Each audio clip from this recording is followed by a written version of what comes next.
እንማር። ኖት አርጉንና ከስር ላይ ያሉት ኦዲየንሶች እኔ በደንብ አስረዳለሁ።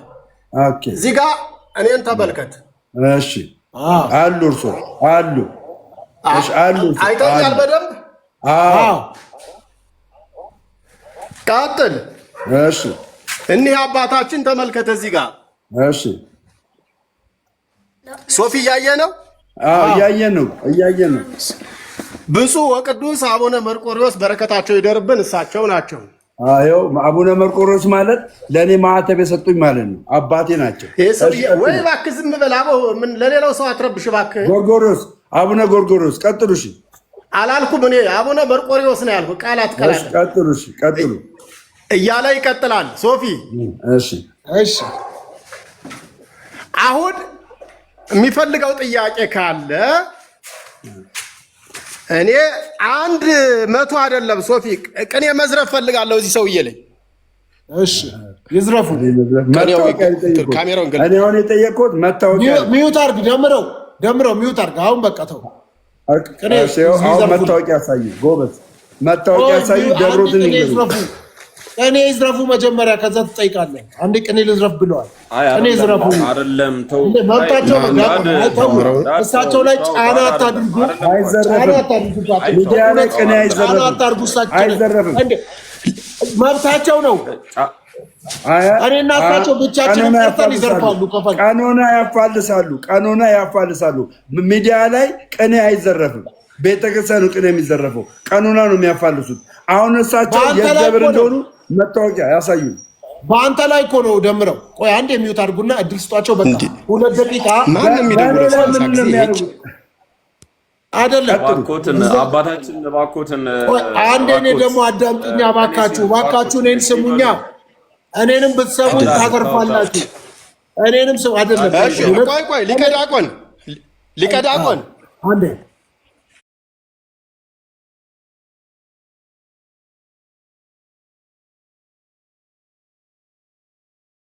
ወንድሞቻችን አሉ። ስለኔ የኔ ስራ ወንጌልም የፈቀደው መጽሐፍ ቅዱስ የፈቀደው ማዳንንና ጥበብን ልዑል እግዚአብሔር ለሶሎሞን ሰጠ። መጽሐፈ ንግሥት ቀዳማዊ ምዕራፍ 4 ቁጥር 29። ስለኔ ስራዬን ላስተዋውቅ አልገባው። ይቅርታ አድርጉልኝ፣ ግን ተገፍቼ ነው። ከተገፈው ደግሞ ከመጽሐፍ ቅዱስ ውጭ የሆነ ነገር አልናገርም። ክርክሩ ስለ ሃይማኖት ባይሆን ደስ ይለኛል።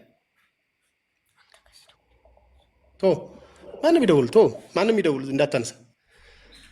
በመጽሐፍ ቅዱስ ላይ እኔ ስለምሰራው ስራ ባንከራከር ባንጨቃጨቅ፣ እኔ የግል ታሪኬን ብቻ ተናግሬ ሌሎች ታሪክ ያላቸውን ወንድሞቼን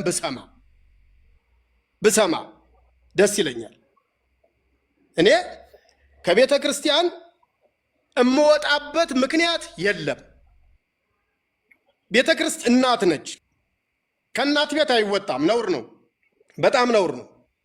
ከእናት ቤት ማንም መምህራን ሊያኮርፍ ይችላል፣ ማንም ልጅ ሊደበደብ ይችላል፣ ግን ከእናት ቤት አይወጣም። ነውር ነው። ይህንን ነውር ደግሞ በደንብ ስሙት። ቤተ ክርስቲያን ለእኔ እናት ነች። እዚህ ያደረሰች ቤተ ክርስቲያን ነች። አሁን ለምሰራው ስራ፣ አሁን ለምኖርበት ህይወት መሰረቴ ቤተ ክርስቲያን ነች። እኔ ልናገር የገባሁት ፐርሰናል የግል ታሪኬን በቆሎ ተማሪ ቤት የመጣሁበትን ታሪክ። ይቅርታ አንዴ ስልክ ላናገር፣ በጣም ምን እንደሆነ አላውቅም።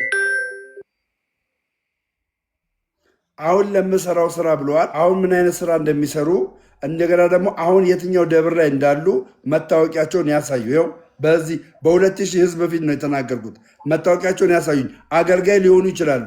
እንኳን እነሱ ይቅርና እነ ትዝታው ሳሜርም አገልጋይ ነበሩ። እነ በጌም አገልጋይ ነበሩ። እነ በጋሻው አገልጋይ ነበሩ። አሁን ሌላ ቤተ እምነት ውስጥ ነው ያሉት። አገልጋይ ነበርኩ አይሰራም እኔ ጋር። አሁን የሚያገለግሉ ከሆነ መታወቂያቸውን ያሳዩን። እንደዚህ አይነት ስራ ደግሞ ለምን እንዳደረጉ ይናገሩ። የትኛው ቀኑና እንደፈቀደላቸው ይህን ነው የምጠይቀው። ሊውት አድርጌያለሁ። ስለዚህ እኔ የግል ታሪኬን ብቻ ተናግሬ ይውረድ የሚሉ ሰዎች ፍቀዱልኝ ልናገር። አይ ዱላ እንገጥመሃለን የሚል ካለ ደግሞ እኔ ዱላ መደባደብ ስለማልችል ዳዊት ነው የምደግመው። ዳዊት እደግማለሁ። እግዚአብሔር ይመስገን። ውዳሴ ማርያም እደግማለሁ። ዱላ መግጠም አልችልም፣ አላደግኩበትም እሱ። ስለዚህ ስድብም ደግሞ ቤተክርስቲያን አላስተማረችኝም። በቅድስና በንጽህና ሰዎቹን እንድናገለግል የሰዎች ማንነት በላያችን ላይ እንዲያርፍ ቤተክርስቲያን እውነቱን እንድንናገር አስተምራናለች። ቤተክርስቲያንን አትንኳት፣ ያማል። ቤተክርስቲያን ለእኔ አይደለም ለአሕዛቦች ሁሉ እናት ናት። ቤተክርስቲያን በጉልበት አይመራም፣ በዱላ አይመራም፣ በእውቀት ነው የሚመራው። ባታውቅም እንኳን ቤተክርስቲያን ልጆቿ ነች። ራቁትህንም ብትመጣ ጠብቃ ነው የምትቀበል። እና እኔ የግል ታሪኬን እንድናገር ሶፊ ከፈቀድክልኝ ልናገር። አይ ተደባድበ ወንጌል ጠቅሰ ምናምን ከተባልኩ ደግሞ ልውረድ። እኔ አልናገር፣ ይቀጥሉ። አልችልም። መታወቂያ ያሳያለሁ ብሎ የከፈቱ ቤቱ ዝዋይ ሐመረ ብርሃን ቅዱስ ገብርኤል ሄድና እኔ ኦርቶዶክስ ነኝ መታወቂያ ያሳያለሁ ብለው ነው። አሁን ደግሞ ሌላ ምን አሉ? ሌላ መሰራ ስራ አለ ብለዋል። ያ የሚሰሩ ስራ ምንድን ነው? ከዚህ ጋራ ግንኙነት አለ ወይ? የምሰሩ ስራ ከዚህ ጋራ ግንኙነት አለ ወይ? ከዚህ ጋራ ግንኙነት አለ ወይ? ምን አይነት ስራ ነው የሚሰሩት? ሶፊ ፍቱልኝ። ሰውዬ አንደኛ ወይ ደግሞ ወይ ሰክሯል ወይ ጠጥቷል ወይ የአእምሮ ችግር አለበት እና አክምሃለሁ እኔ አንተን በነፃ በሶፊ ፊት አገልግሎት ያስወክብና ሰሚነት ኪዳነ ምሕረት የት ሄዳ?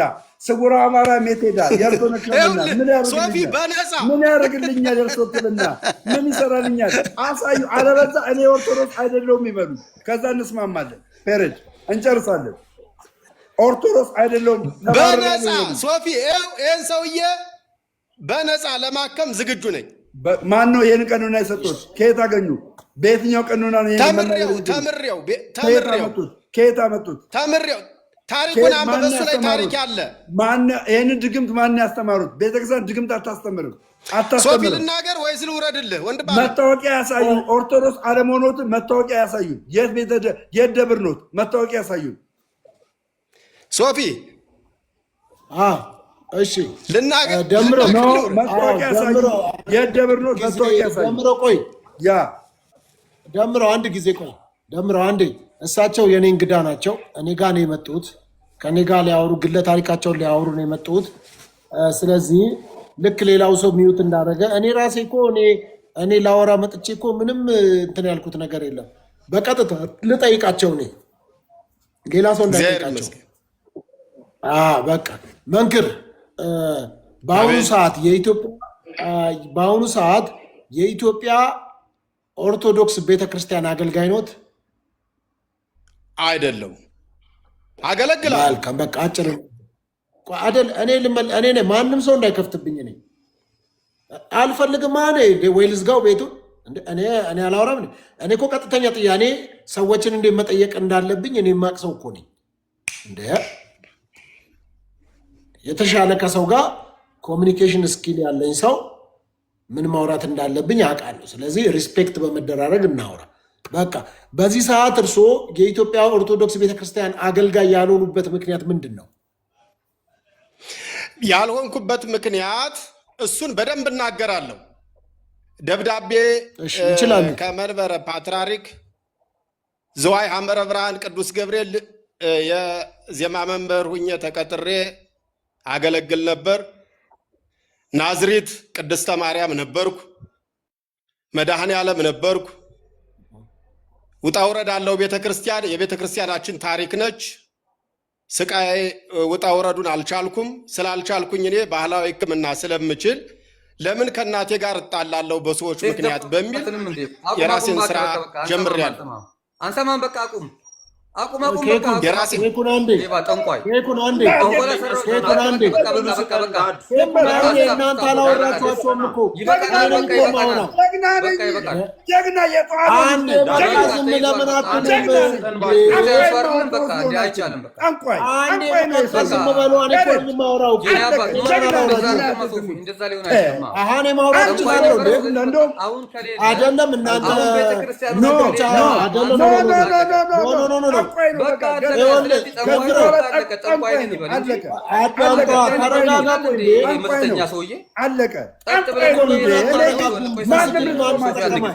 ጓደኛ ጊፍት እየሰጠ ነበር ኬኩ ዝም በል ኬኩ ጓደኛ ጊፍት እየሰጠ ነበር ኬኩ ዝም በል ኬኩ ጓደኛ ጊፍት እየሰጠ ነበር ምረጥ ጠንቋይ ቀላቢ ጓደኛ ስለማንም አሁን እዚህ ጋር ታንሱ አንድ ጊዜ ደምረው እባክህ ዝም በል መናገር አችልም ዝም በል ጓደኛ ጊፍት እየሰጠ ነበር ለሰውየው ዝም በል ጠጁ ዝም በል አንተ ጠጁ ቆይ ተረጋጋ ጠጁ ቆይ አንተ መናገራችሁ አባታችን አሁን እሱ ቤተክርስቲያን ላይ ዱም አይደል በቃ ዝም በል አያገባም ጓደኛ ጊፍት እየሰጠ ነበር ዝም በል ጠንቋይ ቀላቢ ነህ ዝም በል እንዳትናገር ዝም በል አገኘው ጠንቋይ ቀላቢ እንኳን አገኘዋችሁ ጠንቋይ ቀላቢ ሁላ ጠጁ ተረጋጋ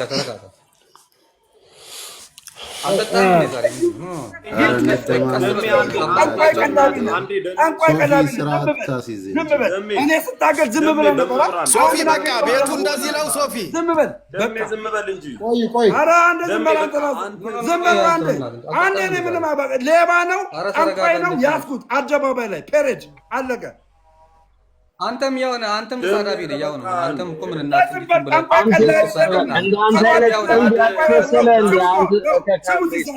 ስማ ሲሳደበው ስንፋን ትቀይር አንተ ሬሳ ሰካራ ለምን ታሰድበኛለህ ሶፊ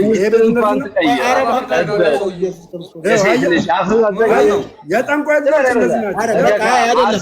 ምናምን ተውና ውጤታቸው ነው ግራ ገብቶ አሁንማ ተገለጠ አዳነ አውራ ኦርቶዶክስ ነኝ እንዳትል ኦርቶዶክስ ነኝ እንዳትል ከዚህ በኋላ እናቱ ወልዳለች እስኪ አድራሻ አሁን አድራሻ ቀላቢ አገኘው ዛሬ ጠንቋይ ቀላቢ ይሄን ጠንቋይ ቀላቢ ተመልከቱ ጊፍት የሰጠውን ልጅ ተመልከቱ ጠንቋይ ቀላቢ ነው ይሄ ልጅ ኦርቶዶክስ አይደለም እንዳትከተሉት ወንድሞች እንዳትከተሉ የጠንቋይ ቀላቢ ነው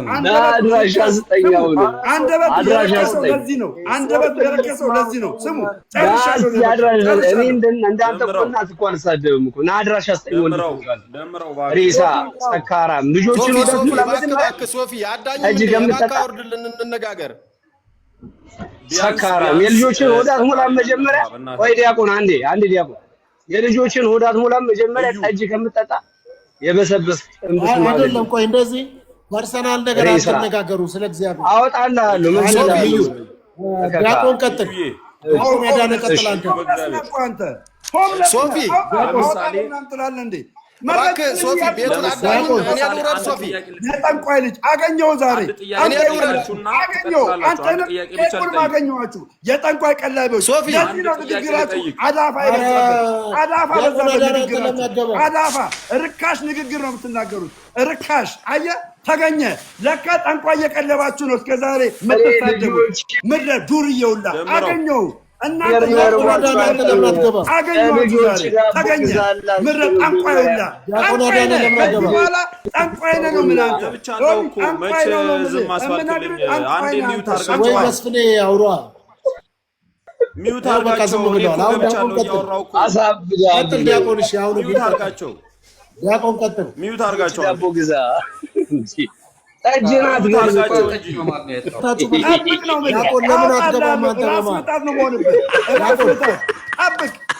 ጋንጃ ነው የምሸጠው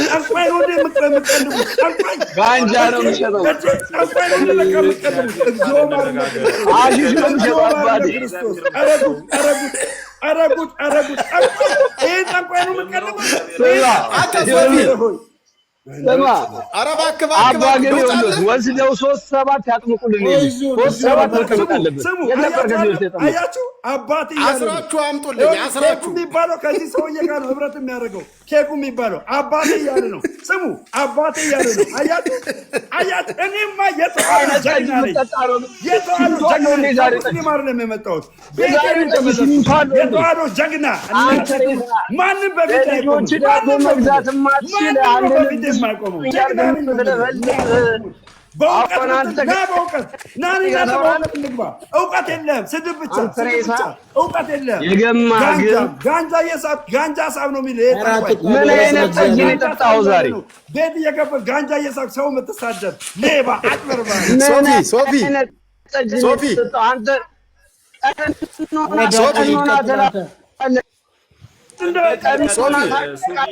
ውረድ ነው ውረድ።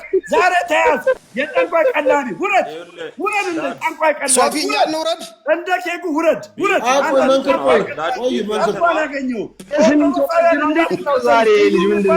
የጠንቋይ ቀላቢ ነው። የጠንቋይ ቀላቢ ነው። ጠንቋይ ቀላቢ ነው። ጠንቋይ ቀላቢ ለዚህ ነው ወንድሞች ሚሳደበው። አያችሁ በረከሰ ነገር ተገኘ። ሌባ አጭበርባሪ፣ ኦርቶዶክስ ውስጥ ተወሽቀም ክፉ ምሰራ አንተ በኦርቶዶክስ ውስጥ ተደብቀ የኦርቶዶክስን ኢሜጅ የምታበላሽ የጠንቋይ ቀላቢ አገኘው ነው የምልህ። ሌባ አጭበርባሪ ሆምለስ አገኘው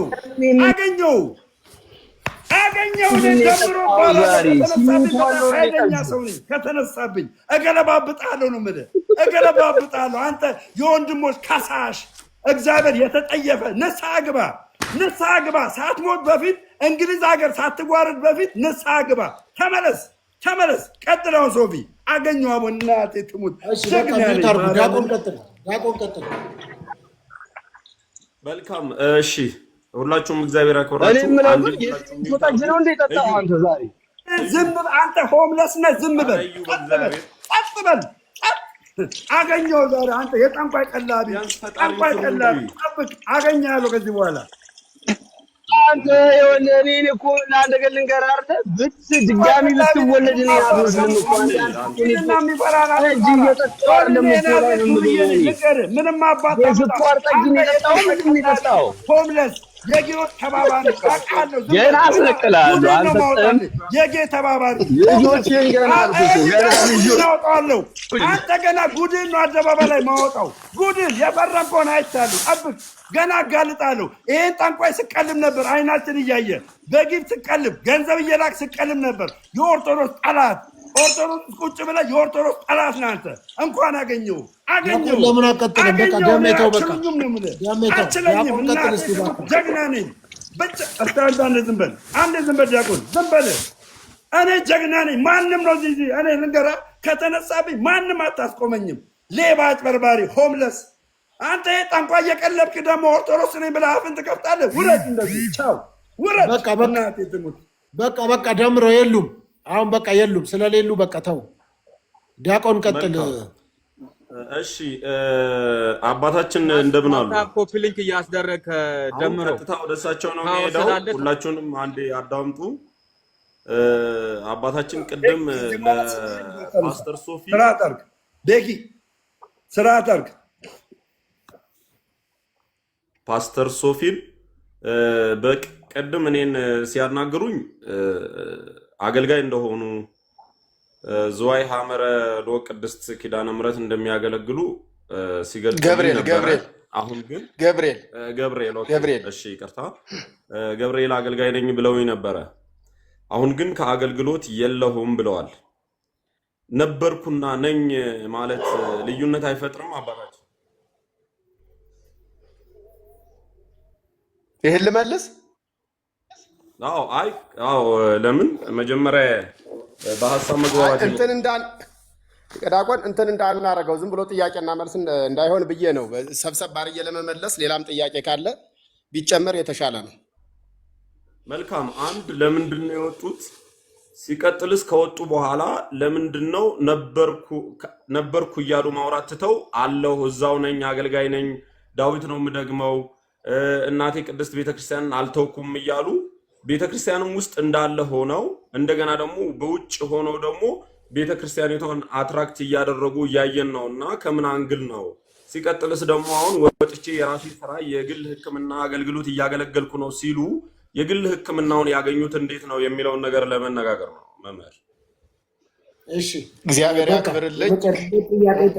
ሁለት ጥያቄ ጠይቋል። እኔ የምጨምርለት ጥያቄ አሁን የት ነው ህብረት እያደረጉ ያሉት የሚለውን ጥያቄ ማንሳት እፈልጋለሁ። አሁን ከማዳን ህብረት እያደረጉ ያሉት የሚለውን ነገር አነሳለሁ። ሁለተኛ ሲቀጥል በቤተ ክርስቲያኗ በምን ምክንያት ነው የተሸኙት? በዲሲፕሊን ነው የተሸኙት? በጡረታ ነው? እርሶ በቃኝ ብለው ነው? ምንድን ነው ሪዝኑ የሚለውንም እሱን አንሱ። ሁለት ነገር የት ነው አሁን ህብረት የሚያደርጉት? በምን ምክንያት ነው የሚለው እሱን የተባረሩበትን ወይ ተባረው ከሆነ እርሱ ራሱም ሪዛይን አድርገው ከሆነ እሱ ሁለት ጥያቄ ጠይቋል። እኔ ሁለት ጥያቄ ጠይቄያለሁ። አራቱን ይመልሱና ተጨማሪ እንጫወታለን። አሁን በመሀል የማይጥመን አንድ ጊዜ በመሀል የማይጥመን ነገር እንኳን እሳቸው ቢናገሩ የማይጥመን ደስ የማይለን ነገር እንኳን ቢናገሩ የራሳቸው የግል መልሳቸው ስለሆነ ጣልቃ እንዳንገባባቸው እንስማቸው በአግባቡ ማለት ነው። ቴንኪው ይቀጥሉ። እሺ እግዚአብሔር ይስጥልኝ። በጣም አመሰግናለሁ። ሊቀ ዲያቆን የጠየቀው ጥያቄ ሰማይ ወምድር ነው እና በጣም ደስ የሚል ጥያቄ ነው። ግን ከሶፊ ጥያቄ ልነሳ፣ ከላይ ልነሳና ወደታች ወደ ሊቀ ዲያቆን እመጣለሁ። ህብረት ማደርገው በኢትዮጵያ ኦርቶዶክስ ተዋሕዶ ቤተክርስቲያን ውስጥ ነው። ከዛ ውጭ አይደለሁም። የሶፊን ማለቴ ነው። በቤተክርስቲያኗ ተባረው ነው? በዲሲፕሊን ደመወዝ አንሶት ነው? አቅም አቅቶት ነው? ተደብድበው ነው ወይስ እምቢ ብለው ነው ከተባልኩኝ በ1997 ዓመተ ምህረት ራሴ ነኝ ሪዛይን ያደረኩት። በምን ምክንያት? ምክንያቱን መናገር አልፈልግም። የሶፊ ጥያቄ ሊቀ ዲያቆን የጠየቀኝ ጥያቄ እኔ በጎንደር ክፍለ ሀገር ነው የተወለድኩት። ቤተክርስቲያን ውስጥ ነው ያደግኩት። ያቋቋም መምህር ነኝ። ዝዋይ ሐመረ ብርሃን ቅዱስ ገብርኤል፣ ቅድስተ ማርያም 20 ቀበሌ ናዝሪት፣ መድኃኔ ዓለም ቀበሌ 4 አገልግያለሁ በተከታታይ። ከዚህ ከጎንደር ክፍለ ሀገር ውጭ በደመወዝ ተቀጥሬ ማለት ነው። እያገለገልኩ መጣው ቤተክርስቲያን ውስጥ የነበረውን ነገር መቋቋም አልቻልኩም። ስላልቻልኩኝ ወደ ባህላዊ ሕክምና ገባው። የሙያ ፈቃድ የብቃት ማረጋገጫ አወጣው። የብቃት ማረጋገጫ አውጥቼ በንግድ ሕግ ተመዝግቤ አሁን ባህላዊ ሕክምና እሰራለሁ። ባህላዊ ሕክምና መስራቴ ግን ቤተክርስቲያንን እንዳላገለግል የሚከለክለኝ ሕግ ስለሌለ ባለኝ የረፍት ሰዓት ባለኝ የረፍት ጊዜ ቤተክርስቲያኔን እየሄድኩ አገለግላለሁ። ሰቡ ብዬ ቆማለሁ ማለት ነው። ባህላዊ ሕክምናን እንዴት ተማርከው ከተባልኩኝ ባህላዊ ሕክምና እናንተም እንደምታውቁት ሶፊም በደንብ ልታውቅ ትችላለህ ብዬ አስባለሁ። ሊቀ ዲያቆንም አለ። ቤተክርስቲያን የተለየ ሚስጥር አላት። ባህላዊ ሕክምና ከቀደምት የአባቶች መጻሕፍቶች ከሊቃውናንት አባቶች እግር ስር ቁጭ ብዬ በተማርኩት መሰረት ቃሉም እንዲህ ይላል። ማዳንንና ጥበብን ልዑል እግዚአብሔር ለሶሎሞን ሰጠ። መጽሐፈ ንግሥት ቀዳማዊ ምዕራፍ 4 ቁጥር 29። የመንፈስ ቅዱስ ስጦታ አንደኛ ቆሮንቶስ ምዕራፍ 10 ምዕራፍ 12 ቁጥር 10። የህቡ ስም ጸሎት ጠቃሚነት ህሙማንን በጸሎትና በጥምቀት ማዳን ያዕቆብ ምዕራፍ 5 ቁጥር 14። እጽዋትን ለአጋንንት ማራቂያና ለርኩሳን መናፍስት ማስለቀቂያ ስለሆኑ ለኖህ፣ ለሙሴ፣ ለሶሎሞን፣ ለኢሳይያስ ከአምላክ ተሰጠ ተፈቀደ። መጽሐፈ ኩፋሌ ምዕራፍ 10 ቁጥር 9። ብዙ መጽሐፍ መጥቀስ እችላለሁ ምናልባሽ ካላበዘውባችሁ። እነዚህን ግምት ውስጥ ልቀጥል። ማስረጃ ያሉትን መናገር እችላለሁ። ተናገሩ። የተፈቀደለት መሆኑን መጽሐፈ ኩፋሌ ምዕራፍ 10 ቁጥር 9። የህቡ ጥበብንና እጽዋትን ለሰው ልጅ ሁሉ እንዲጠቀሙበት ለመክብብ ለሶሎሞን የተፈቀደለት መሆኑን ጥበበ ሶሎሞን መጽሐፈ ጥበብ ምዕራፍ 7 ቁጥር 17 ላይ በጉልህ ያብራራዋል። ግን እዚህ ላይ ምንድን ነው እርሶ ግን እዚህ ላይ አሁን የተናገሩት ላይ ሶቢ እስካሁን ዝም ብዬ ትችላለህ። ቆይ ቀጥላለህ። ቆይ ደሜ ከኔ ቀጥሎ ትቀጥላለህ። ከኔ ደግሞ ዲያቆን ሰማይ ዲያቆን አንተ እውቅና እያሰጠ ነው እንደዚህ ጋር ቁጭ ብለህ ምን እያሰጠ ነው?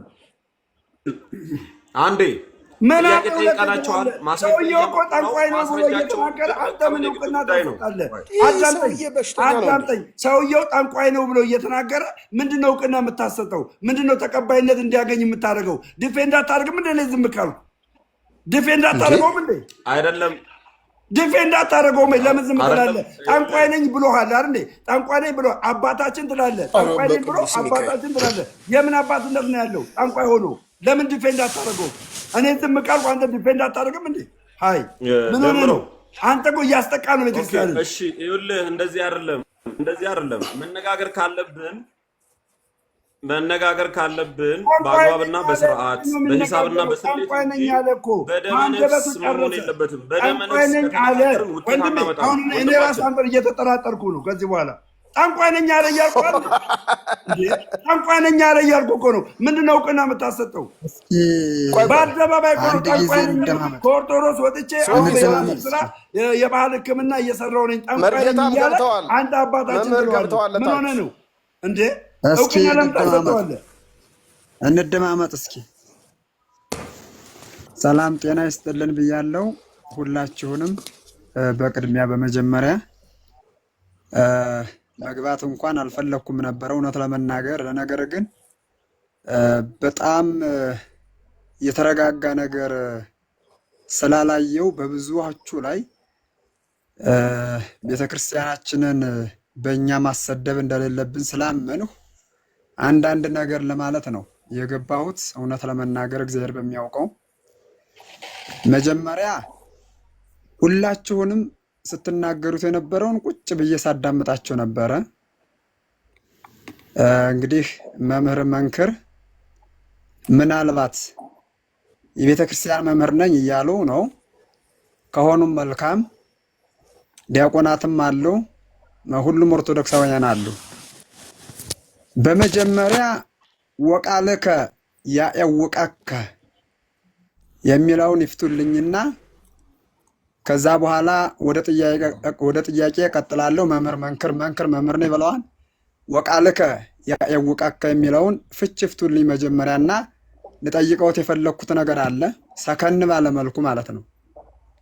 ከዛ በኋላ መጽሐፍ ቅዱስ አለኝ ላነሱትም ጥያቄ መልስ ሰጣለሁ። ይችን ይፍቱልኝ መምህር።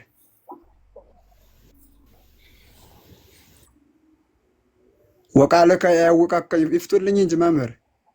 እኔ እንደነገርኳችሁ ለመጨቃጨቅ ለመጣላት አይደለም። አባታችን ቃሎት ያሰማልን፣ መንግስተ ሰማያት ያወርስልን። ቴንኪው እናመሰግናለን። ደምረው ቆየኝ አንድ ጊዜ። እኔ አሁን እንደነገርኳችሁ ለመጨቃጨቅም አልገባም፣ ማንንም ለመተቸት ለመሳደብም አልገባሁም። ብቻ ግን የቤተ ክርስቲያኔ ጉዳይ ስለሚቀውስ ስለሚላይ ስለሚያመኝ ቤተ ክርስቲያን ብራና ዳምጣ ቀለም በጥብጣ ዓለምን ከድንቁርና ወደ ዕውቀት ወደ ብርሃን የመለሰች ጨለማውን አስወግዳ ገፋ ብርሃንን የሰጠች ቤተ ክርስቲያን በአንዳንድ ተራ በሆነ ሰው ስትሰደብ ያመኛል። አድጌባታለሁ፣ ጡቷን ጠብቻ አድጌያለሁ፣ አሁንም አለሁባት። ማንም እንዲናገራትና ማንም እንዲተቻት አልፈልግም። ስለዚህ አሁን መምህር ይህንን ቃል ሊፈቱልኝ አልቻሉም። ዝም ብለዋን። አከብረውታለሁ፣ ወደውታለሁ። ፍቹ ምንድነው? ንግግርህ ይለይብሃን ነው። ንግግርህ ያስታውቅብሃን ነው እኔ የተናገርኩት። እንግዲህ ከአባታችን በሰማሁት አንዴ ይቅርታ መምህር ሄኖክ አይ ቲንክ መንክር የሰሙ አይመስለኝም ጥያቄዎትን። ሰምተውኛል። ምንም ይሄ ለማንም የሚሰማ ነው። መንክር ሰምተዋል አሉ። መንክር አንድ ጊዜ አንዴ ይቅርታ መንክር አሉ። መንክር አለው ሰምቼዋለሁ። ጥያቄውን ሰምቼዋለሁ። እሺ እና ለምን አይመልሱም? አይደለም ጥያቄውን ስለሰማሁት አንደኛው ነገር ይሄ ቃል እኔን አይመጥንም። ሁለተኛ እንደገና ለደምረውም ቢሆን ይህን ቃል መተንተን አልፈልግም። ስለዚህ በጀመሩት ልክ ይጨርሱት ብዬ ነው ዝም ያልኩትኝ። እሺ አመሰግናለሁ። እግዚአብሔር ይስጥልኝ። ይሄ ቃል እንዴት እንደማይመጥነውት እኔ ትንሽ እንትን ይለኛል። ምን ለማለት ነው? ንግግርህ ይለይብሃን ነው እኔ ልለው የፈለኩት። ቃሉ በጣም ትልቅ ቃል ነው። እውነት ለመናገር በጣም ወሳኝ የሆነ ቃል ነው።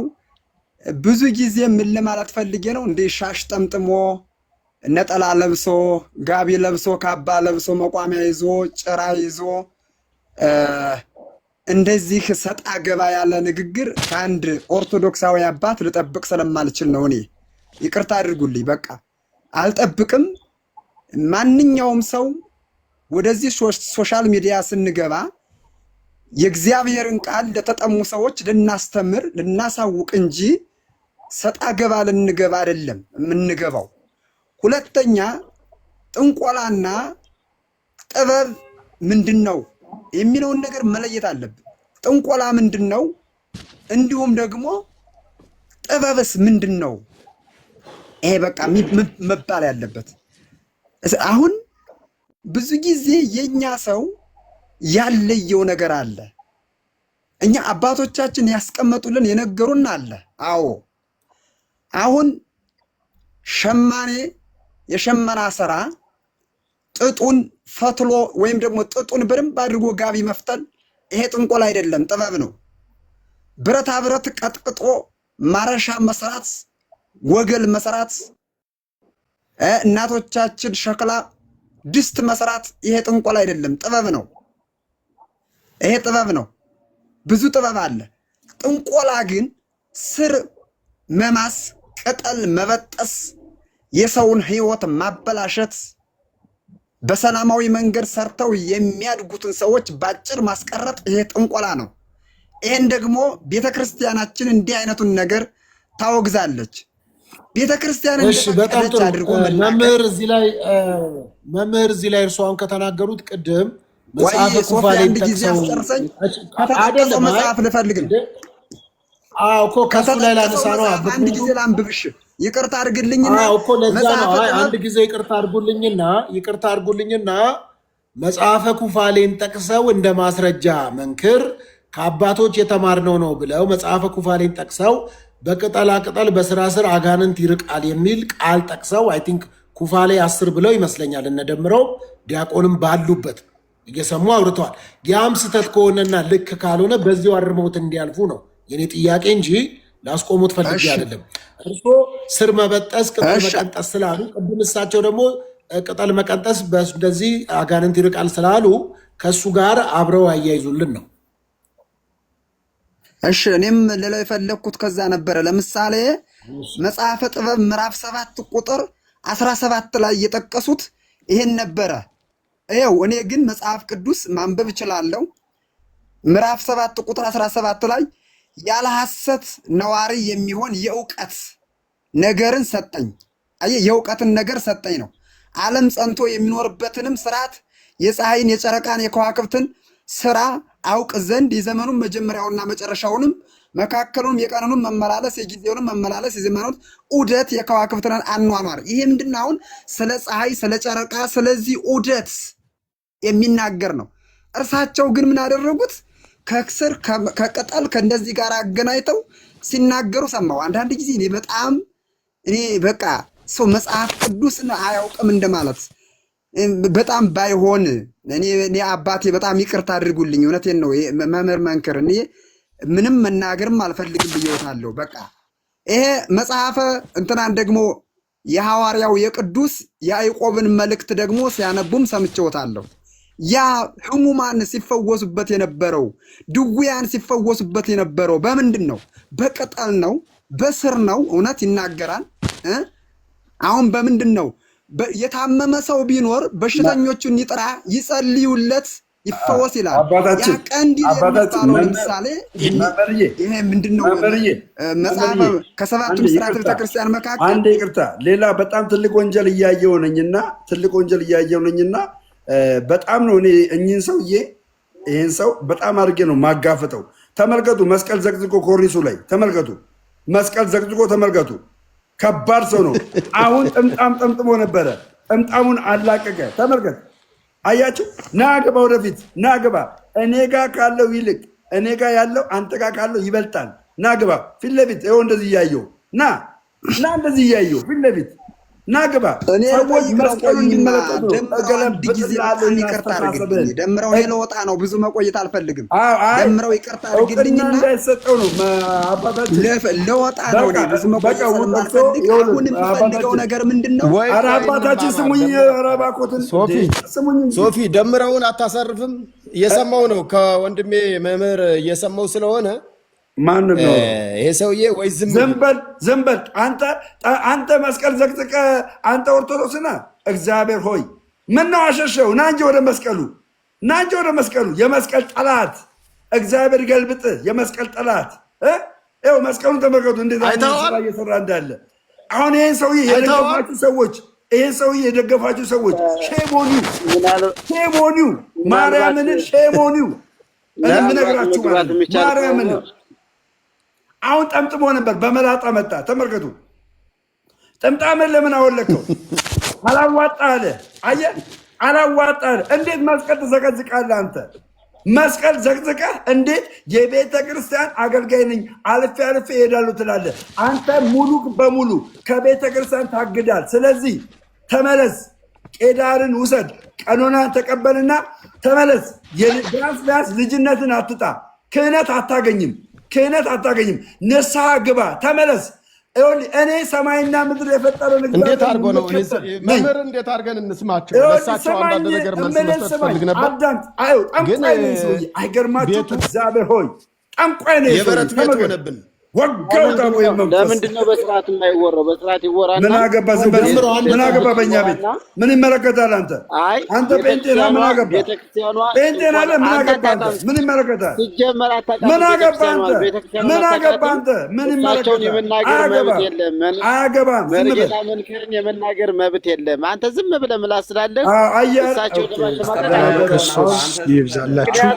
ምክንያቱም ቤተክርስቲያኗ ስለማታውቃት ማለት ነው።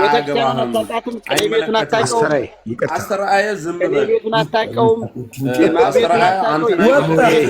ወጣ ናስረይ እኔ እናንተ በእግዚአብሔር ቃል አንተን አይመለከትም። አንተ አዳንቅ እምልሃለሁ። ስማ ወንጌል እንዳንሰራ ሰውዬው ወጣ። በቃ ከዚህ በኋላ አቅም የለውም። ወጣ በቃ ሰውዬው ተው በቃ መልስ አትስጠው። ወንድሜ አንተ ተጣልተን መስሎ ከሆነ ተሳስተሃል። እኛ የቤተክርስቲያን ጠንቆችን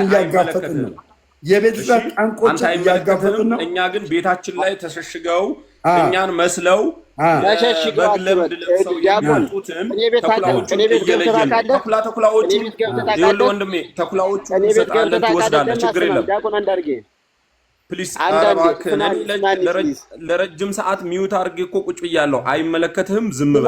እኔ ሚዩት አድርጌያለሁ። ሚዩት አድርገው ቁጭ በል። ፓስተር ሶፊን ቅድማርን ሚዩት አድርገው። ቤኪ የገባው ስንት ሰዓት ነው? 1 ሰዓት አይደለ እንዴ? ግዕዝም የምታውቅ አይመስለኝም። ቤኪ የገባው 1 ሰዓት አይደለ ወይ? እኔ ግዕዝ የምታውቅ መስሎኝ በፊት የገቡ ሰዎች መች ተናገሩ? ነገር የለም እና ይኸውልህ አንደኛ የቤተ ክርስቲያኒቱን አትናገር ማለት አችልም። አንተ ምን አገባህና ነው? እሺ አንተ ምን አገባህ? አንተ የሆኑ ሰውዬን አትናገር ማለት እንዴት ትችላለህ? ላይ እንደሌለ ቤተክርስቲያን መብት ከየት አገኘህ አንተ? ትፈላችሁ ግን ያላችሁ የማናውቅ ካህን አይናገር። አንተ ምን ይመለከታል? አንድም የለም። ዲያቆን ምን ያገባሃል? ዲያቆን ምን ያገባሃል? ይመለከታል። አጋንንት ሳቢ ነው። ሙታን ጠሪ ነው። ሰላም ብያለሁ። ስውሩ ሰላም ብያለሁ። መምህር ሰላም ክርስቶስ ይብዛላችሁ። እንደተፈጠረ አንተን አይመለከትም። አዲስ ነገር የለም። ስንደማመጥ እንግባባለን። በጣም ውሸታም ነው። እንግባባለን። አንዴ ሁላችሁም ሀሳባላችሁ እኔ በጣም አንተ ማለት ይሄ አስተርአያ የምትባል ሰውዬ ማለት አንተ ነዳጅ ያለቀበት መኪና ነህ። ወዴትም ልትሄድ አትችልም። አንተ ማለት አይምሮ የሌለው ይኸውልህ አፍላፊ እንድንናገር አታድርገን ፕሊዝ። አንተ ዝም በል፣ ሚውት አድርግ። ምንም አይመለከትህም። አያገባህም። ጉዳይህም አይደለም። እኛ ሰውየው እየተናገር ነው። አንደኛ ዲያቆን ስለሚመለከተን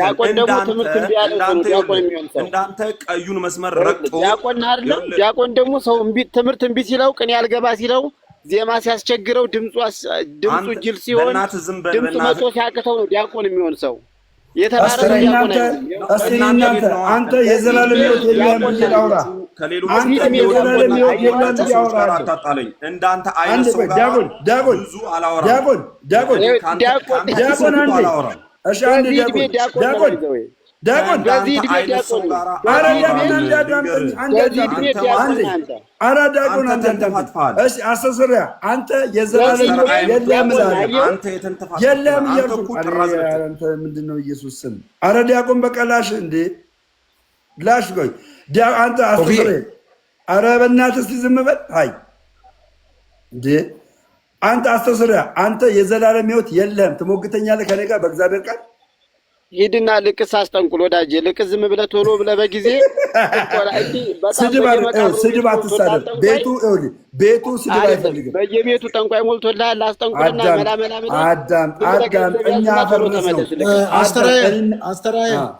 አስተራየ ወንጌል ለመስበክ እድሉን ብለሃል ቅድም ማለት እንዲያው በቃ ደምረው ወንጌል ለመስበክ አስመለጠው አሁንማ እኔ አለ ከታች አለ ሁሉም አይደለም አስተራየ ሁሉም ከታች እየሰማ ነው ስለ ድነት እናውራ ብለዋል ደምረው ወንጌልን እንነጋገር በቃ አሁን ጠንቋይ እንደዛ በቃ የለም ጠንቋይም የለም እዚህ መካከል አሁን ስለዚህ በአግባቡ ጠንቋይ ነው አሁን የዲያቆኑ ጠንቋይ ነው እዚህ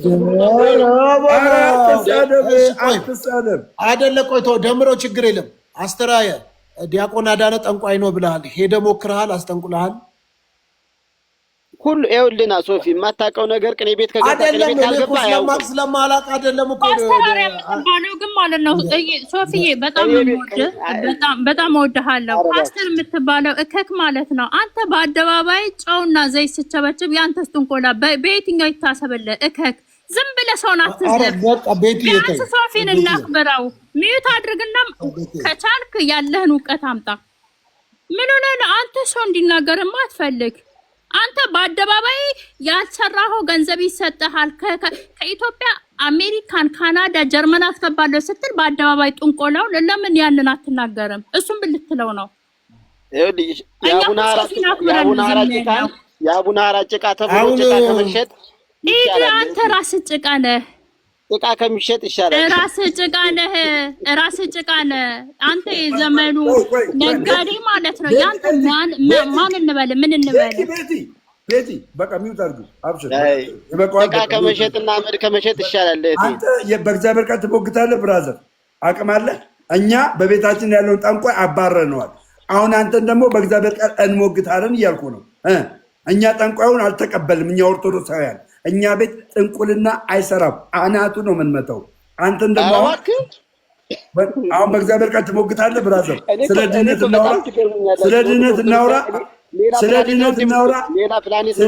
እናውራ ወይ እናውራ ችግር የለውም ችግር በጣም ደስ ይለኛል እና ቴንክ ዩ እግዚአብሔር ይመስገን እሺ ጥምቀት የኃጢአት ስርየት ያሰጣል እላለሁ አንተ ትቀበላለህ አዎ ያሰጣል ቴንክ ዩ ቅዱስ ቁርባን የጌታ ቅዱስ ቁርባን እውነተኛና አማናዊ ነው እንላለን ትቀበላለህ አዎ በትክክል መጽሐፍ ቅዱሳዊ ነው ቴንክ ዩ መድኃኒታችን ኢየሱስ ክርስቶስ ከሁለት ባህሪ አንድ ባህሪ ነው ያለው ብለን እናምናለን ታምናለህ አላምንም ማስረጃ አምጣ ቴንክ ዩ እሱ በመጀመሪያ ጥምቀትን አንተ የኃጢአት ስርየት ያሰጣል ብለህ ታምናለህ አምናለሁ አልኩ እኮ እኛ ስለምናምን አምናለሁ አልኩ ተቃራኒ ያልኩ ስማኝ ይኸው ታምናለህ ወይ ያልኩ ስማኝ ታምናለህ ወይ ያልኩ ስማ አንተ ታምናለህ አታምንም እኔን ጠየቀኝ እኔማ አምናለሁ አልኩ እኔም አምናለሁ አምናለህ እሺ ስለዚህ የኃጢአት ስርየት ያሰጣል ጥምቀት በቃ አለቀ እኮ አንተም ታምናለህ አሁን እኔ እናንተ መዋያት አይደለም አናምን የኔ እምነት አዳምጥ አላምንም በልና እንዴት አላምንም በል አላምንም ካል አዳምጠኝ አሁን ታምናለህ በቃ አንተ አምናለሁ ስላልክ ለአንተ ማስረዳት አይጠበቅብኝም ለአንተ ማስረዳት አይጠበቅብኝም አይደለም የውይይት አካሄድ እንሂዳ አንተ ታምናለህ ወይ ስትለው አስተሪያ አዎ አምናለሁ ብሏል ማስረጃ አልጠየቀውም እሱ ደግሞ አንተን መጠየቅ ይችላል አዎ ትለዋለህ አይደለም ትለዋለህ አምናለሁ ታምናለህ? እሺ በየትኛው መጽሐፍ ነው የምታምነው? አንተ በየትኛው መጽሐፍ ነው የምታምነው እንዴ? አንተ ብትጠይቅ ነበር። ልክ ነው፣ ዝም ብለህ ምላስ ነው ያለ። ልክ ነው። አምናለሁ ካልክ በየትኛው መጽሐፍ ነው የምታምነው? አምጣ መጽሐፍ። እኔ ነው እኮ የጠየቅኩህ። አንተ ጀምሮ አልጠየቅም። አንተ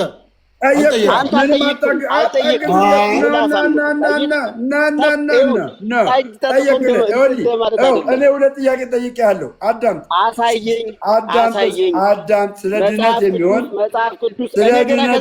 ሁለት ጥያቄ ጠይቄሃለሁ። አንደኛው ጥያቄ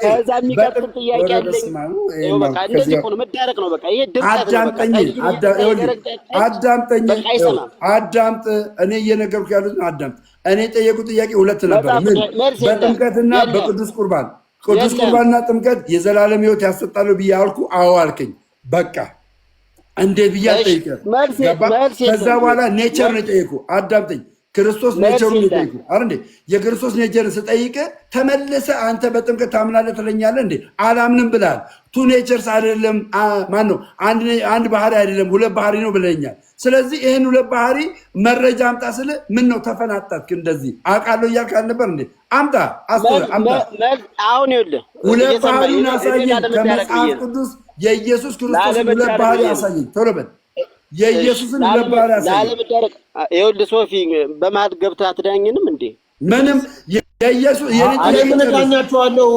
አንድ ጊዜ እናንተ እኔ እኮ በጣም የሚገርመኝ ብዙ ሰው ሶፊ ዝም አልክ፣ ሚዩት አድርግ፣ አስወጣ። እዚህ እኮ ከ18 ዓመት በላይ ትልልቅ ሰው፣ በዛ ላይ መንፈሳዊ ጉዳይ ለማውራት የተሰበሰበን ሰው እኔ ነኝ የምመራው። ሚዩት እያደረኩ አንተ አውራ፣ አንተ አታውራ። ሰው ተነጋግሮ ጥያቄን አልጨረስኩም። የኢየሱስን ባህሪ ያሳይ። ቶሎ አንተ መልሰህ ትጠይቀኛለህ። አንተ መልሰህ እንዴት እንደማመን ትጠይቀኛለህ። አሁን ግን ጥያቄን ጨርስ። ኢየሱስ ሁለት ባህሪ አለው ብለኸኛል። ያንን ሁለት ባህሪ ከመጽሐፍ ቅዱስ ሀሳብ አነሳና በስሜ አጋንንትን ያወጣሉ ብላል። ተግባባን። ክርክር የለንም። ከዛስ አሁን ደግሞ አይደለም ሐሜት ነው።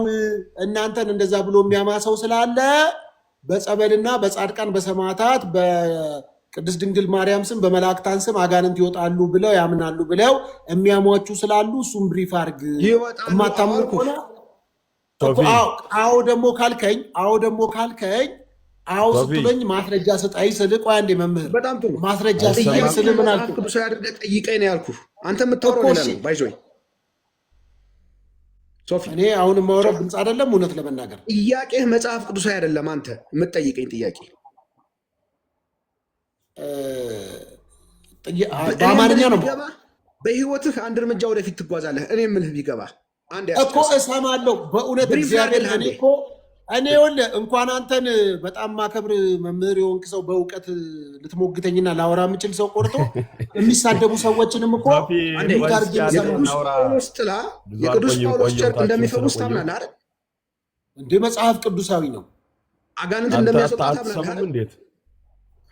አጋንንት አስወጣ የሚል አላውቅም። በጥላው ግን ይፈወሱ እንደነበረ መጽሐፍ ቅዱሳዊ ነው።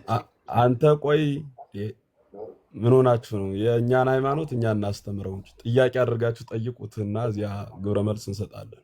የገባን ደጅም የጸናን ታች ላይ ለዚያ ነው። በጣም ብዙ ወደ 2000 የሚሆን ህዝብ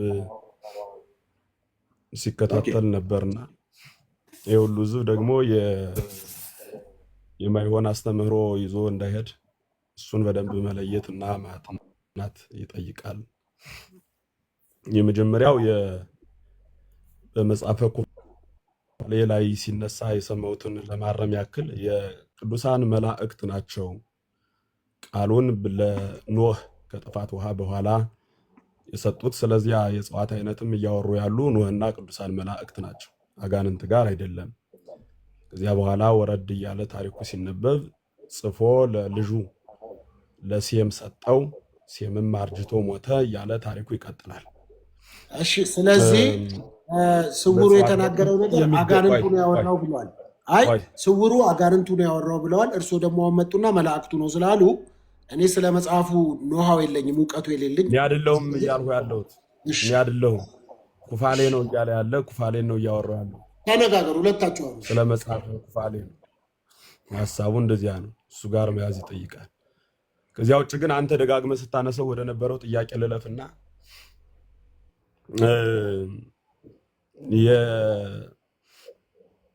የቅዱሳን በቅዱሳን ስም አጋንንት ይወጣል ወይ ብለህ ደጋግመህ ስትጠይቅ ነበር። በእኛ ቤተክርስቲያን ቅዱሳን የሚባሉት እነርሱ በክርስቶስ ሲኖሩ ክርስቶስ በእነርሱ ሲኖር ቅዱሳን ይባላሉ። በእኔ የሚያምን እኔ የምሰራውን ስራ ይሰራል ከኔም አብልጦ ይሰራል የሚል የእግዚአብሔር ቃል ነው። በአንጻሩ ደግሞ እንዲህ የሚል ቃል አለ፣ እኔ በእርሱ እኖራለሁ እርሱም በእኔ ይኖራል ይላል። በማን? በቅዱሱ ማለት ነው። ቅዱሱ በክርስቶስ መኖር ሲጀምር ክርስቶስ በቅዱሱ ላይ ይኖራል ማለት ነው። ክርስቶስ የሚኖርበት ቅዱስ ፈወሰ ስንል ማኅደረ ክርስቶስ ነው እያልን ነው። በነገራችን ላይ ሰው ከሚባል አልፈው ቅዱስ የሚል ስም ያገኙት ክርስቶስ በእነርሱ ስላደረ ነው። ማኅደረ ክርስቶስ የሆነ ሁሉ ደግሞ ያሸንፋል ማለት ነው። አንድ መሳሪያ ሊመታ የሚችለው በውስጡ ጥይት ሲኖረው ነው። ጥይት ከሌለው መምታት አይችልም። ስለዚህ ቅዱሳን የሚፈውሱት በውስጣቸው ክርስቶስ አለ። ክርስቶስ በእነርሱ በኩል ካለ እነርሱ ደግሞ ያሸንፋሉ ማለት ነው። አንድ በቅዱስ ጊዮርጊስ ስም አጋንንት ተባረረ ስንል ቅዱስ ጊዮርጊስ ከክርስቶስ የተለየ ጊዮርጊስ የሚባል የለንም። ከክርስቶስ የተለየ ከክርስቶስ ዘላለማዊ ሆነ ማለት ነው። መምህር ይቅርታ አድርጉልኝና ጊዮርጊስ ዘላለማዊ ነው ማለት በህይወት በስጋ መምህር በደንብ ይሄዱበታል። ሶፊ ጠየቀኝም በመረጃ ልስጥህና በቅዱስ ጴጥሮስ ጥላና በጨርቃቸው አጋንንት እንዴት እንደሚወጣ ላሳይህ። ግን እንዲሁ እኔም ለመጠየቅ ለስውሩ ለመምህርም ካፌ ስለሆነ የነጠቃችሁኝ መልስ ሳልሰጥ በቅዱስ ጴጥሮስም በቅዱስ ጳውሎስም ስም ሶፊ አሁን ጊዮርጊስ ምናምን የሉም መጽሐፍ ቅዱስ ላይ ግን በቅዱስ ጴጥሮስና ካፌ አይደል የነጠቃችሁኝ? ወይኔ እኮ አጋንንት ይወጣሉ በጳውሎስ መጽሐፍ ቅዱስ ላይ ባሉት ራሱ ጨርቃቸው ነው በፈወሱት ራሱ አተልቀኛ እንደ ሶፊ አንዴ ካድሬ አንዴ ተረጋጋና አትንጫጫ። እኔ የጠየቀኝ ጥያቄ መጽሐፍ ቅዱስ አድርጌ ልመልስለት። እስኪ አንዴ ሶፊ የጠየቀኝ ጥያቄ ምን ሌላ መሰለህ? በቅዱስ ጨርቅ ድውያን ይፈወሳሉ፣ በቅዱስ ጴጥሮስ ጥላ አጋንንት ይፈወሳል ስልህ መረጃ ሳየኝ ስላልከኝ አንዴ ምን ታወጣልኛለህ መሰለህ? የሐዋርያት ሥራ ምዕራፍ 5 ቁጥር 15 ላይ አንዴ ታወጣልኛለህ ሶፊ። እጅ ላይ መጽሐፍ ቅዱስ አለ ወይስ ላንብብልህ? አንብቦ ግን አለ እኔ ጋርም ከፈለክ ንገረኝ። ግን እኮ ቆይ አንዴ ስውሩ እነሱ በህይወት እያሉ እኮ ተፈውሷል። ቆይ እንደው ጥያቄ እኛ እሱን አልካድንም እኮ ዛሬ በጴጥሮስ ጥላ ጴጥሮስ የለም እኮ በህይወት ልመልስበት። ዝም በል በሕያው አምላክ። ቆይ አንዴ ቆይ ስውሩ ተረጋጋ። በሕያው አምላክ በኢየሱስ አንዴ ተረጋጋ። ይሄን እንድትመልስ እኮ ነው የምጠይቅህ። ዝም በል ይሄን እንድትመልስ ነው። ይኸውልህ ቆይ አንዴ ተረጋጋና አንብብበት። ዝም በል እታች ያሉት ይስሙ። አንተ አልፈወስም አላለም እኮ የጴጥሮስ ጥላ አልፈወስም፣ የጴጥሮስ ጨርቅ አልፈወሰም እኮ አላለም የጳውሎስ። ግን አሁን ዛሬ ጴጥሮስ ጨርቅ የሚባል አለ ወይ የጳውሎስ አለ ወይ እኮ ነው ጥያቄያችን። ቃሉን እኮ እናምናለን። አንተ የምትለውን ዛሬ ሆኖ ያለው ከመውጣት በፊት አንዴ ብንደማመጥ በጣም ጥሩ ነበረ። መምህር ይፍቀዱ አንዴ እንደማመጥ። እሺ አንብበው። እርሶ ይቀጥላሉ፣ እኔ እወርዳለሁ። አንዴ ሚውት አድርጉና አንዴ ነው እርሶ ይቀጥላሉ። መምህር ይቅርታ ምን ብሎ ጠየቀኝ መሰሎት? ከይቅርታ ጋር እርሶ ይቀጥላሉ፣ እኔ እወርዳለሁ። ሶፊ ምን ጠየቀኝ? መውረድ ሳይሆን ሚውት አድርግና ቆይ አንዴ ለጠየቀኝ ጥያቄ መልስ ልስጠውና እርሶ በደንብ እንዲሄዱበት ፍቀዱልኝ። ቆይ አንዴ በዚህም አንግባባም እኔና እርሶ። ቆይ ማለት ከተግባባንማ ቆይ እያልኩ እኮ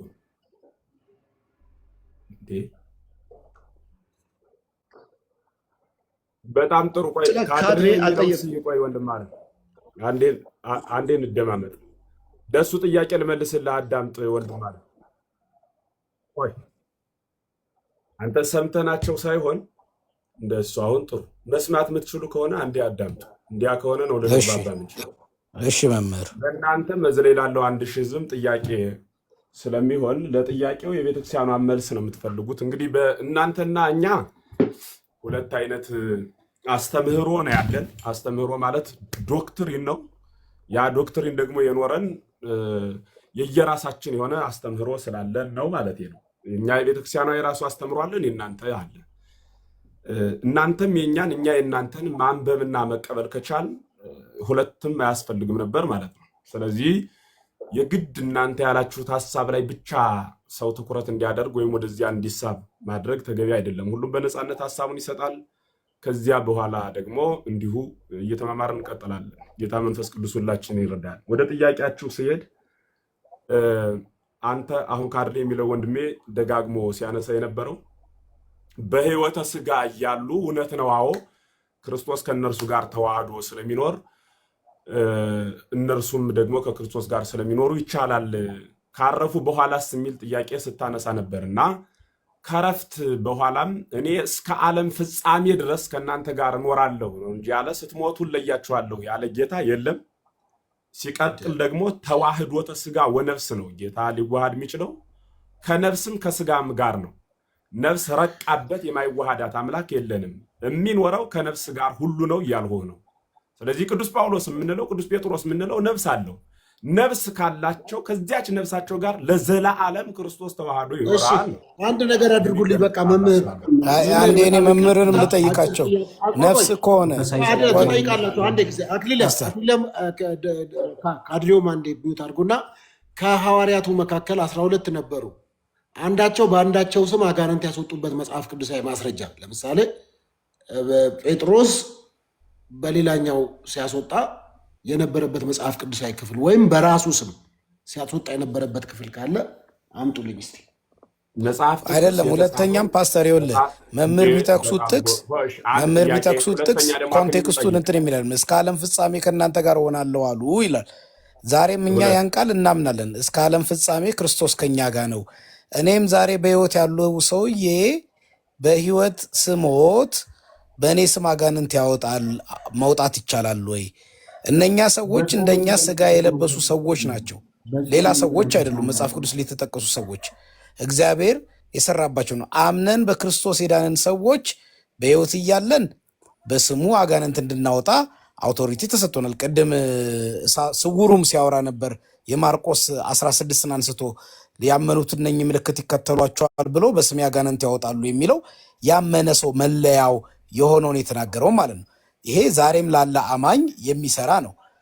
ከዛ እኔ በህይወት ከጠፋሁ በኋላ በእኔ ስም ሰው አጋንንት ሊያወጣ ነው። አሁን መምህርም እንትንም የሚያምኑት ማለት ነው በክርስቶስ የተከፈለው የደም ዋጋ ማለት ነው እነ ጳውሎስን እነ ጴጥሮስን የሚወክል ነገር ግን ዛሬ በስሙ ያመነውን እኛን የማይወክል አይነት አድርገው ነው የሚያወሩት።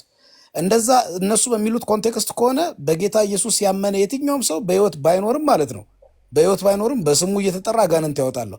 መጽሐፍ ቅዱስ ደግሞ ስሙ አጋንንት የሚንቀጠቀጥለት ስሙ ከስሞች ሁሉ በላይ የሆነው ጌታችን ኢየሱስ ክርስቶስ ብቻ እንደሆነ በሱ ስም እንደሚወጣ መጽሐፋችን ይናገራል አበክሮ እና ኮንቴክስቹዋል የሚጠቅሱት ጥቅስ በጣም ብቻ የሚለውን እማይል ነው አትጨምር። እማይል ያልተጻፈውን ስትጠቅስ የተጻፈውን ነው እኛ የምናነብልህ መጽሐፍ ቅዱሳዊ። በአንተ ስም አጋንንት ይወጣል ስውሩ እሳተ ገሞራ ብቻ የሚላለ መጽሐፍ ቅዱስ ላይ አትጨምር እያልኩ በአንተ ስም ይወጣሉ ያጋንንት ተናገር። ቆይ ስውሩ ዝም ብለህ ይኸውልህ ዝም ብለህ አንዳንዴ ይኸውልህ መምህር ናችሁ ብለን ስናከብራችሁ የተጻፈውን እኛ እንደማናቅ እናንተ እንደምታቋርጓቸው አታውሩ። ተረት ተረት አታውራችሁ።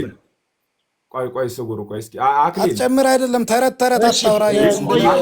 ተረት አትቀባጥር።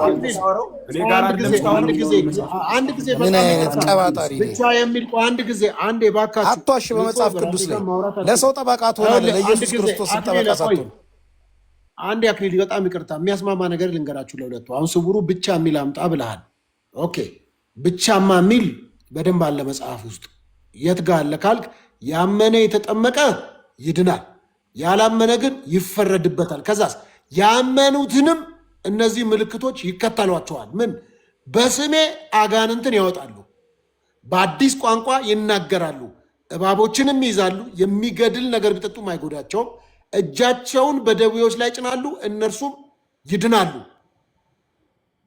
በቃ እኮ ተናገረ እኮ ያመኑት እነዚህ ምልክቶች ይከተሏቸዋል። ሶፊ ቆያ እኮ ላሳይ ነው አላብራል ብቻ የሚለውን ላሳያ ብቻ የሚለውን አንዴ ላሳያችሁ። ብቻ የሚለውን ላሳያችሁ። እሺ ቆይ ብቻ የሚለውን አንዴ ላሳያችሁ። ብቻ የሚለውን አንዴ ላሳያችሁ። ምንድነው አመት እኮ አላወራም እኔ እኮ ከፈለኩ ብቻዬን ከፍቼ ዝም ብዬ መጠረፍ እኮ እንድንማማር ይሄው ላሳያችሁ። ያመኑትን እነዚህ ምልክቶች ይከተሏቸዋል። በቃ አንድ አማኝ የሚከተለው ነገር ቢኖር በስሙ አጋንንትን ማውጣት ነው። አንድ አማኝ የሚከተለው ነገር ቢኖር በስሙ አጋንንትን ያወጣል። አለቀ። ግን ምን ያስማማኛል ከእናንተ ጋር? ኦርቶዶክሳውያን መጽሐፍ ቅዱስ ብቻ ብላችሁ ስለማታምኑ ከሌላ አምጥታችሁ ብትጠቅሱ በጣም ፈቃደኛ ነኝ፣ አልቃወማችሁ። ምክንያቱም እናንተ ከመጽሐፍ ቅዱስ ውጭ የምትቀበሉት ስላለ። ስለዚህ ሶፊ ሊያከራክረኝ አይችልም። እሺ አንዴ ስመኝ አውሩ። በቃ እናንተ እንደውም አላወራም። ቆይ እንጂ እያወሩ አላወራም ምን ማለት ነው? አንድ ደቂቃ አውሩ። በቃ ይሄው አላወራም ካሁን በኋላ። አይ ኖ በፍጹም አሁን ማወራው አንተ ጋር ይሄው ሚዩት አድርጌያለሁ። በደንብ አዳምጠኝ። ቃል እግዚአብሔር አይደለም የምጠይቅህ። አንተ አሁን ቤት ከፍተህ እያወያየ ነው አይደል? እንደ ትልቅ ሰው እኔ ሳወራ መምህር ጥያቄ የምጠይቅህ ነኝ አልከኝና አንዱ ሐዋርያ በሌላኛው ሐዋርያ አጋንንት ያስወጣበትን የመጽሐፍ ቅዱስ ክፍል አሳየኝ አልከኝ። ቁጥር 1 ጥያቄ መዘገቡ። ቁጥር 2 አክሊል ተነሳና ይሄ እኮ ያመኑት በሕይወት እስካሉ ድረስ ነው እንጂ የሞቱት እኔም ጥያቄ አለ ያለ። ጥያቄ ጠይቃችሁ መልስ ሳይሰጣችሁ ግልብጥብጥብጥ አድርጎ እንደ ሕፃን ዳቦ ወደ ፈለጋችሁት ዓላማ መሄድና አይደለም መምህር፣ እናንተ አይደለም መምህር፣ ይኸውልዎት አመላለሳችሁ እናንተ የምታውቁ እኛ የማናቅ አይደለም። ቃሉን እየጠቀሱ ሲያወሩ ይኸውልዎት እኔ ስውሩ የሚባለውን ሰው ብዙ ጊዜ አየዋለሁ፣ ሚዲያ ላይ አየዋለሁ። አንደኛ ይበሳጫል፣ ሁለተኛ አክሊል ቆይ ስመኝ፣ አልበሳጭም። የምትፈልገው ጥያቄ ጠይቀኝ፣ ማስታወሻ ይዣለሁ፣ ልመልስልህ። ጊዜ ስጠኝ፣ ጥያቄ ጠይቅ፣ ላዳምጥ እኮ። እሺ እጠይቃለሁ። ከዛ ጥቅስ እየጠቀሳችሁ ስታወሩ ጥቅሱ እንዲህ አይደለም ስንል ጥቅሱን እኛ ማናቅ። አሁን ፍቺ ነው የምናወራው። እንግዲህ ፍቺን ያለያየን አይደለ? እንግዲህ የመጽሐፍ ቅዱስ የጋራ መጽሐፋችን ነው። መጽሐፍ ቅዱስ ላይ ያለን መጽሐፍ ቅዱስን የምንፈታበት መንገድ ነው ልዩነት የፈጠረው፣ የእምነት ልዩነታችንን። ጥቅስ እርሶ እየጠቀሱ ነው ያመኑትን እነኝህ ይከተሏቸዋል የሚለውን ጥቅስ ጠቅሷል። እሱም ስውሩም ጠቅሷል። እስከ ዓለም ፍጻሜ ከኔ ጋ ነው። ይሄ ነገር እኛ ያን የምንፈታበት ያን የተረዳንበት ሌላ ነው። እናንተ የተለያዩ ስለሱ አርጊው ማድረግ እንችላለን። እርሶ ደምድመው ያን ሲናገሩ አይ ይሄ ክፍሉ እንዲህ አይደለም ብዬ እኔን አርጊመንት አቀርባለሁ። ነገር ግን እናንተ እንደምታውቁት እኛ እንደማናውቀው እያደረጋችሁ ስተወሩ ደግሞ ልክ አይደለም። ሁለታችሁ አውሩ ብለናል። ሁለታችሁ ራሱ መምህርና ስውሩ ጋር እንደማትስማሙ እኮ ያስታውቃል እኮ። የቤተ ክርስቲያን እኛም ኦርቶዶክስ ነበርን እኮ። እዚህ ላይ መጥቶ የሚወራው ወሬ የቤተ ክርስቲያን አስተምሮም አይደለም እኮ። እኔና መምህር ከዶግማው ከቀኖናው ከትውፊቱ ውጭ አናወራም። እኛ ዶግማ አለ፣ ቀኖና አለ፣ ትውፊት። እኔ ብሳሳት እሳቸው ቢሳሳቱ ዶግማው ቀኖናው ትውፊቱ የተሳሳት አይደለም። እኛ አንድ ሀሳብ ነው ያለን፣ የቤተክርስቲያን ሀሳብ ነው። ፖለቲካ አትስራ። እኔና መምህር ያልተግባባንበት ሌላ ጉዳይ ሊኖር ይችላል። በቤተክርስቲያን ግን አንድ ነን። ለምን? እሳቸው የሚነግሩኝ ከመጽሐፍ ቅዱስ ነው። ሶፊ ምን ጠየቀኝ? በጴጥሮስ ጨርቅ አጋንንት ይወጣል ስለው አሳየኝ አለኝ። ላሳየው ስል አፈናችሁኝ። መምህር ሲመጡ ያን ተጠቅማችሁ አፈናችሁኝ። መብታችሁ ነው። እሺ አንድ ጥያቄ መልሱልኝ ሁለታችሁ። በአሁን ዘመን አሁን ባለንበት ዘመን ከኢየሱስ ስም ውጪ አጋንንት ይወጣል? መጽሐፍ ቅዱስ እንደዛ ያስተምራል? እሱን መልሱልን። በኢየሱስ ስም ውጪ በሌላ ስም ከኢየሱስ ስም ውጪ አጋንንት ይወጣሉ ወይ ብላችሁ ታምናላችሁ ወይ? ቤተክርስቲያናችሁ እንደዛ ታስተምራለች ወይ? ከኢየሱስ ስም ውጪ አጋንንት የሚወጣበት መንገድ አለ የሚለውን አስተምሩን፣ ንገሩን፣ የቤተክርስቲያናችሁን ትምህርት። በጣም ጥሩ። አሁን ለማድመጥ ፈቃደኛ ሁን። በእኔ የሚያምን እኔ በእርሱ እኖራለሁ እርሱ ደግሞ በእኔ ይኖራል ይላል አይደል የጌታ ቃል? እየተደማመጠ አይሰማም? ልክ ነው፣ ልክ ነው፣ ሰምተናል። አዎ ቃሉ እንዲህ ከሆነ ጌታ የሚኖርበት ቅዱስ ሁሉ አጋንንትን የማባረር ኃይል አለው። ምክንያቱም ክርስቶስ በቅዱሱ ስለሚኖር። ጥቅስ አሁን አስቀድሜ የነገርኩ እርሶም ቢሞቱ በእርሶ ስም አጋንንት ይወጣል። ቆይ እንጂ ለ30 አታውሩ። እኔ ማወራ አንድ ሰው ብቻ ነው የሚመልስልኝ። እሱ ቀጥታ እኮ ነው የመለሱት። በቂ ስለሆነ ነው ለተጠየቀው ጥያቄ ገብቶሃል? ይሄ መልስ ቀጥሎ ማጥራት ስለሆነ ነው አይደለም? ስለዚህ በእርሶም አሁን እኔ ተቀበልኩ። አንተ ካድሬ ለምን ዝም ብለህ አታዳምጥም?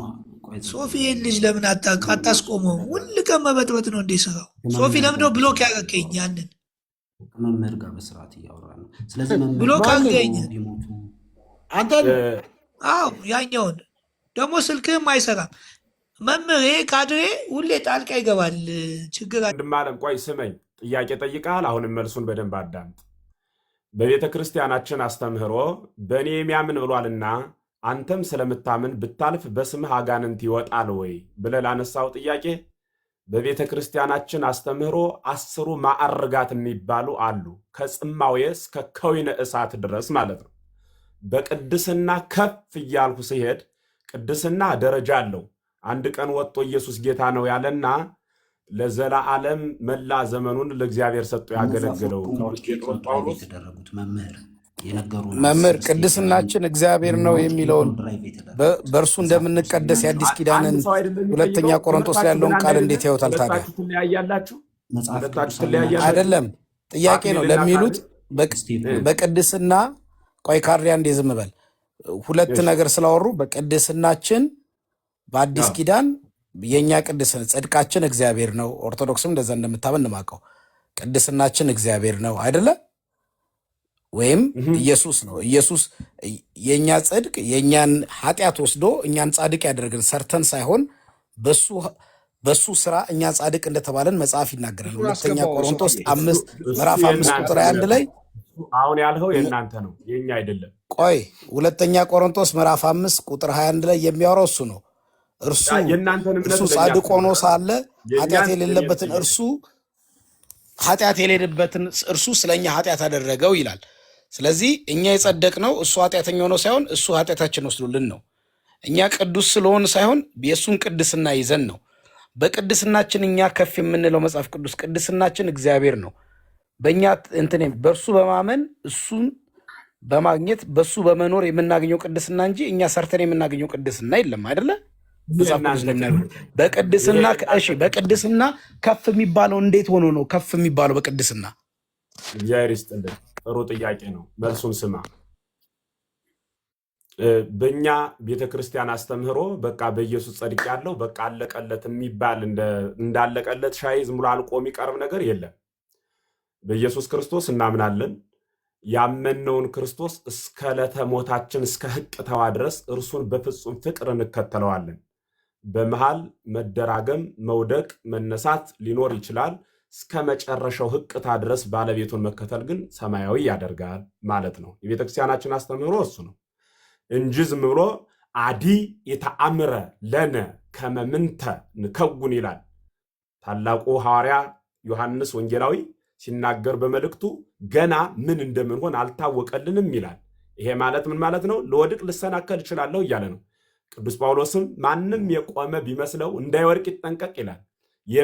ዛሬ የምናምን ቢመስለን ነገ በክደት እንዳንገለጽ ጥንቃቄ እንደሚያስፈልገን በበህቅ ልህቀ እንዲል መጽሐፍ በየጥቂቱ ማደግ ነው። አንድ ቀን በቃ ጨርሰሃል ተቀድሰሃል የሚባል አስተምህሮ የለም። ድህነት አሜን አባታችን ልክ ነው። በዚህ አምናለሁ ነው ማለት ነው። ልክ ነው አባታችን አምናለሁ ባሉት አሁን ምንም ልዩነት የለኝም በዚህ ልክ ኖት። እግዚአብሔር ያክብርልኝ። በጣም ጥሩ። እሺ ሌላ ጥያቄ ይቀጥሉ። አይደለም ልክ አሁን ባሉት አምናለሁ ልክ ነው። ዕለት ተዕለት የእሱን እየፈጸምን መኖር እንዳለብን ሰውኝ ቢዝነስ እንድሰራ መክረውኝ እንጨት ቤቱን ከፍቻለሁ። እንደገና ደግሞ ሰዓቶችና ሽቶች ደግሞ ጀምሬያለሁ። ኮፊ ሃውስም ነጠላም እነዚህ ላይ አይ እኔ እኮ ድሮም እኮ ሀብታም ነኝ እኮ ቅንጥብጣቢ አይመቸኝም። በማይክሮ አይደለም የተደራጀሁት እኔ። ሰዎች በማይክሮ ሲደራጁ ነው ጥቃቅንና አነስተኛ ላይ ሰፈር የሚሉት። እሺ ይመለከተናል። እግዚአብሔር ምንም ችግር የለም።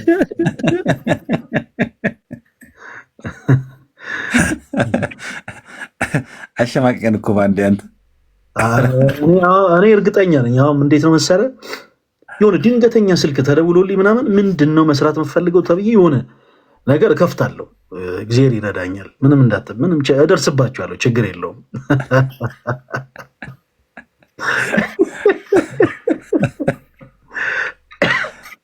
አትደንግጣ ይዞ እንትን አድርግ እስኪ ፈሌ ሮስኪ አብሬ ቆንጂት ላቭ ሚል ደጋግማ አስገባኝ ዲያቆን እያለች ነው እና እንደው አስጨናቂ ነገር ከሆነም ብዬ ነው ምናልባት ቆንዬ ድሮ ሂሳብ ስንማር በውስጥ ታዋቂነት አንዳለኝ የሚባል ነገር አለ። በውስጥ ታዋቂነት አልፈን እንደሄድክ እኮ ማን ያውቃል? ያውቃሉ አልፈኝ እንደሄድክ። ኧረ ምንም ኧረ ተሙ ስለመድኃኒዓለም በውስጥ ታዋቂነት አንዳለኝ ልወጣ ነው። ተሙ ትንሽ አውሩና እናንተ እወጣለሁ እኔ። እሺ በቃ እኔም ላይቭ ላይ ነበርኩኝ እኔ አባት